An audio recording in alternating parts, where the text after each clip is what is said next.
नमस्कार, NockingNews.com में आपका स्वागत है। मैं हूं गिरिजेश वशिष्ठ। सब्सिडी, अनाज, WTO। भारत को WTO में एक सफलता मिली है जिसे सफलता बताया जा रहा है। उस सफलता के मायने क्या हैं, उसका भारत को लाभ होगा या नुकसान होगा, भारत के नागरिकों को फ़ायदा होगा या नुकसान होगा, ये सफलता क्या है, इस पे विकासशील देश और विकसित देश आपस में आमने सामने क्यों थे, इस मामले पर भारत सरकार का पहलू क्या था और उस पहलू का फ़ायदा क्या होने वाला है, और उस पे भारत के किसानों को हानि होगी या नुकसान होगा, और WTO से पीयूष गोयल जो खबर लेकर आए हैं वो गुड न्यूज़ है या बैड न्यूज़ है, आज इस बारे में बात करेंगे। देखने में ये दूर दराज की खबर लगती है, WTO की खबर लगती है, टेक्निकल खबर लगती है, लेकिन इसका हम सबकी ज़िंदगी से सीधा कनेक्शन है और इस कनेक्शन को समझे बगैर हम नहीं समझ पाएंगे कि दुनिया के स्तर पर हमारे साथ क्या हो रहा है, मेरे और आपके साथ क्या हो रहा है, मेरे महीने का राशन का जो बिल आएगा उस पर इसका क्या असर पड़ने वाला है। कहीं मत जाइए, चैनल को सब्सक्राइब कर लीजिए अगर नहीं किया है तो। इस चैनल को सपोर्ट करना चाहते हैं तो UPI ID डिस्क्रिप्शन में है, QR कोड भी स्क्रीन पर दिखाई देगा, उसके ज़रिए भी आप हमको भुगतान कर सकते हैं। अभी हाजिर हुआ।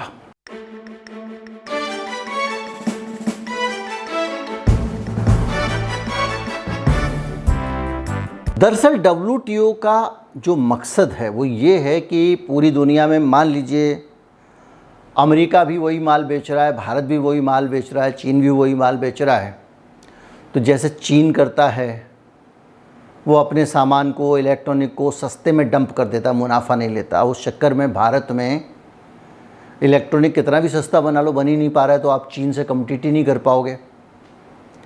यानी आपके पास में चीन के सामने आप कमज़ोर हो गए, मजबूर हो गए। उसी तरह से अलग अलग देश अलग अलग तरह से अपने अपने प्रोडक्ट को दुनिया में पुश करने के लिए कुछ खेल करते हैं, और उन खेलों को लेकर WTO में कई तरह के मसले आते हैं, मामले उठते हैं। और ये जो मिनिस्ट्रियल बैठक थी WTO की, इसमें उस पर पॉलिसी डिसीजन होते हैं, नीतियाँ बनाई जाती हैं।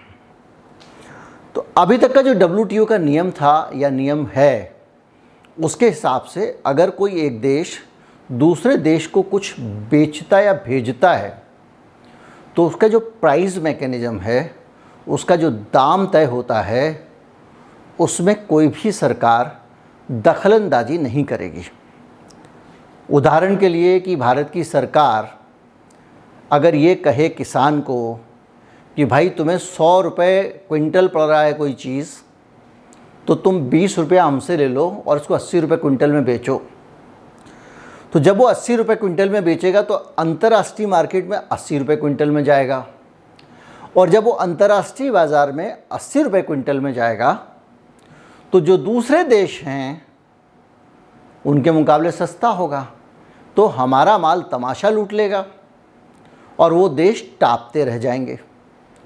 तो उन दोषों का लॉजिक ये है कि किसी भी देश को किसी भी प्रकार की मदद ना करने दी जाए, उसके देश के किसान को, उस देश के इंडस्ट्री को।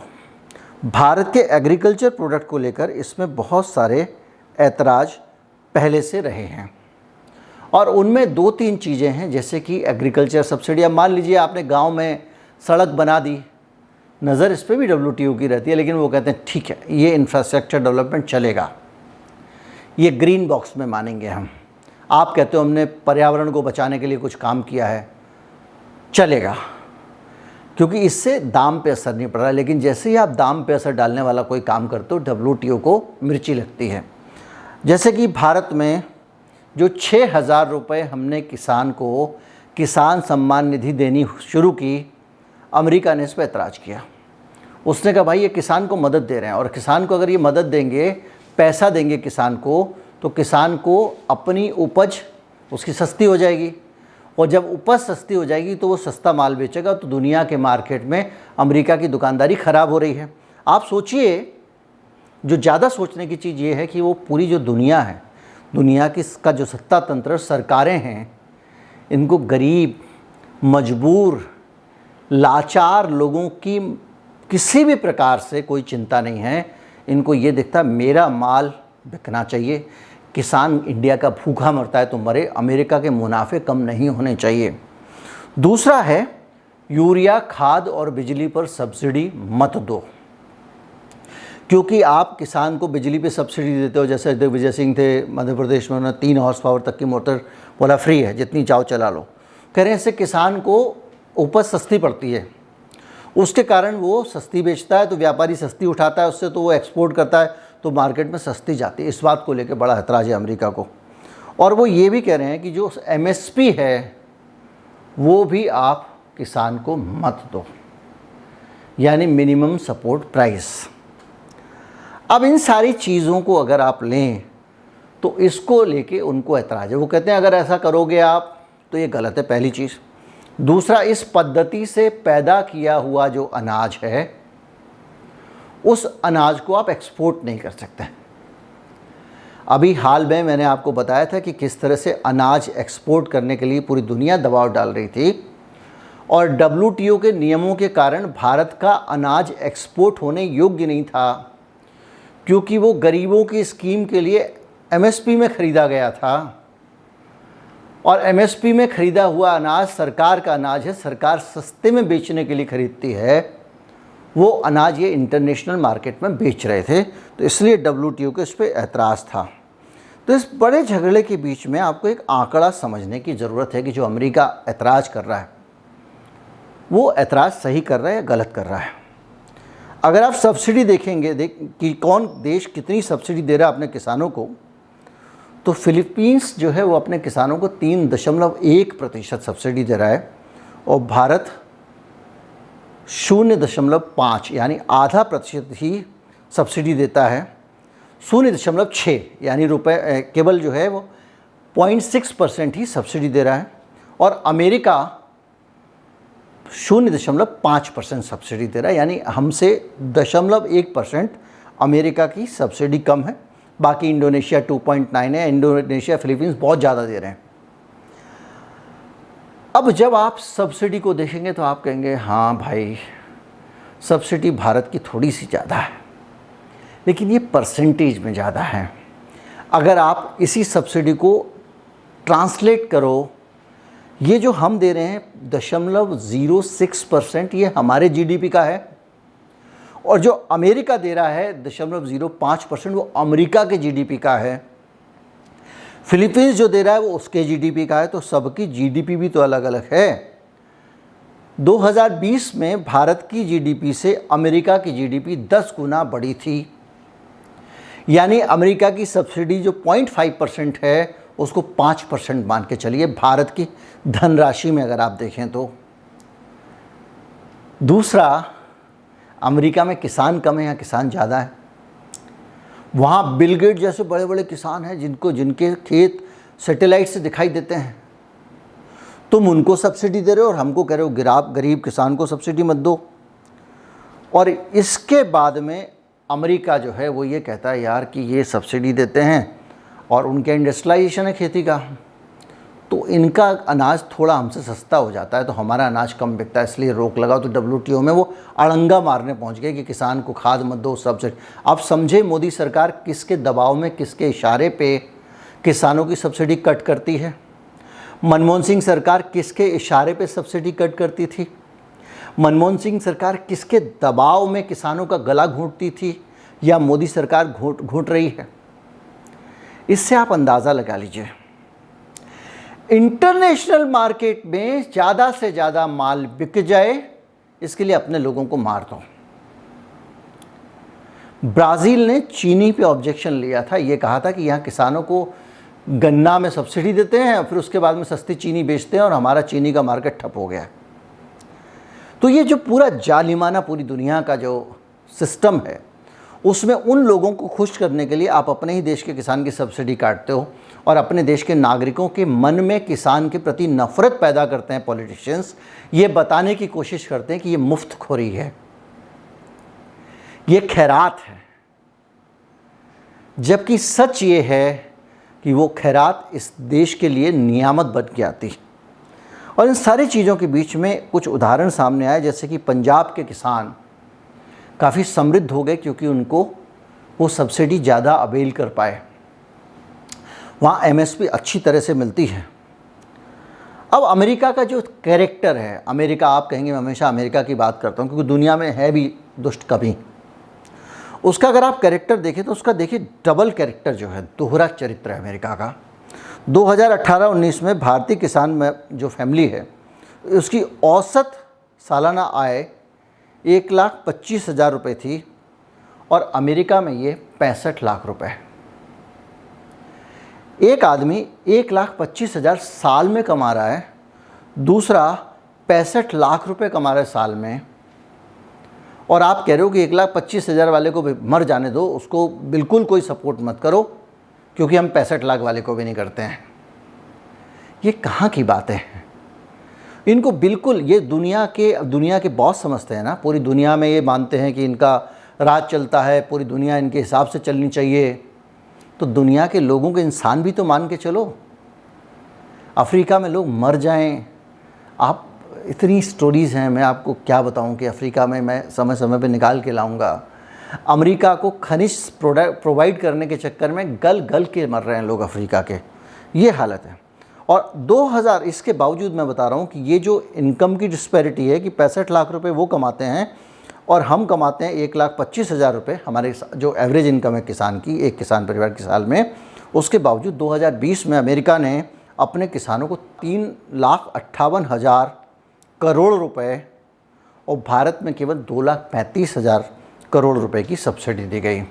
कहाँ 2,35,000 की सब्सिडी दी जाती है और कहाँ 3,58,000 की। इसी तरह से अमेरिका में एक किसान को औसतन 17,88,000 रुपये सरकार से मदद के रूप में मिली है, जबकि भारत में 16,821 रुपये की ही सब्सिडी सरकार से मिलती है। 17,88,000 और 16,821, यहाँ 17,000 वहाँ 17 लाख से ज़्यादा, इतना अंतर है।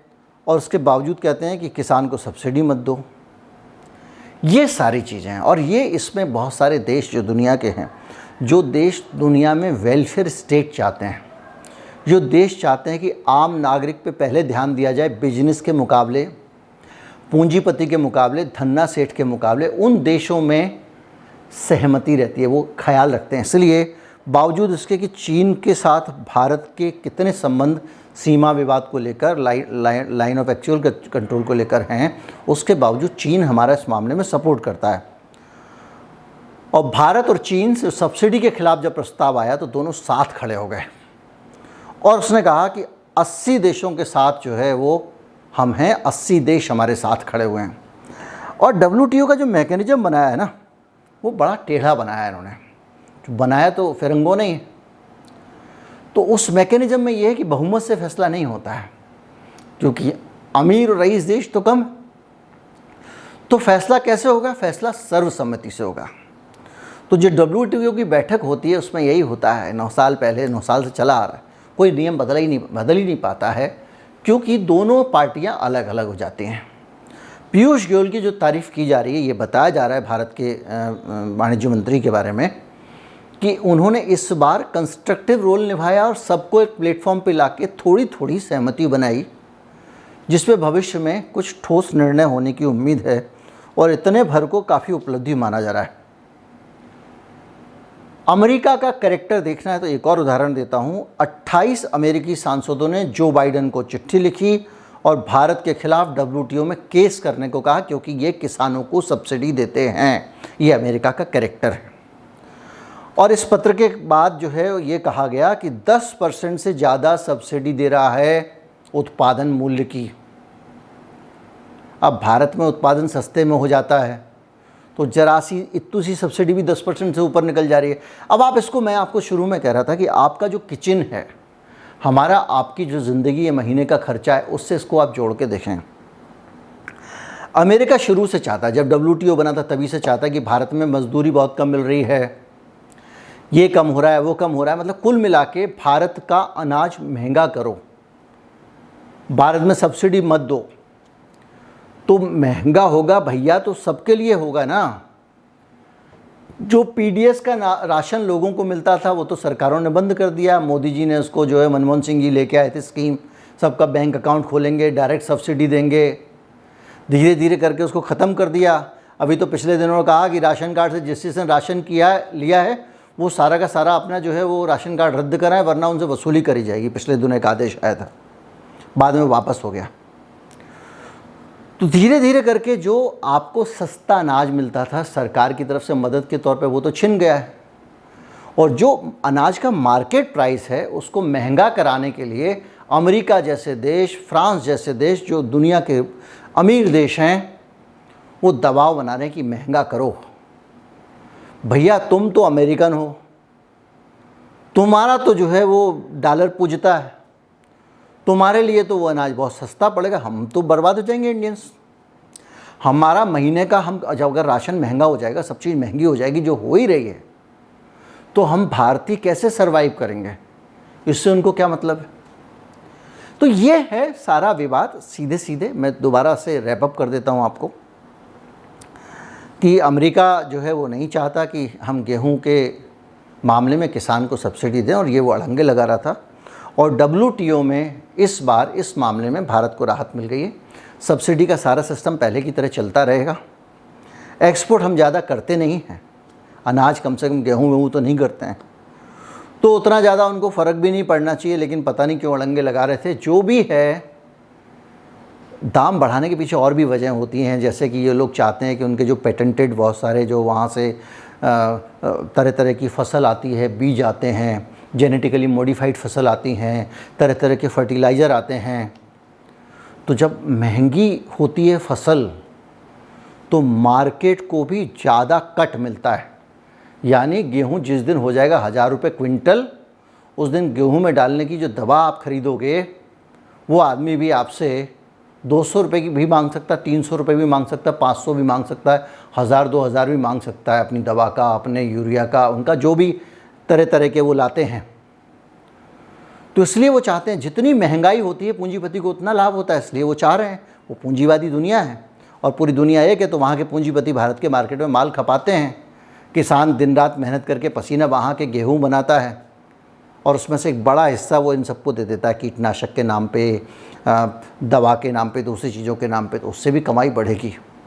चक्र बहुत बड़ा है, समय कम है। उम्मीद करता हूँ वीडियो आपको अच्छा लगा होगा, सारे पहलू आप समझ गए होंगे। अगर समझ गए हों तो ज़्यादा से ज़्यादा लोगों तक पहुँचाएं, चैनल को सब्सक्राइब कर लें। नमस्कार, जय हिंद।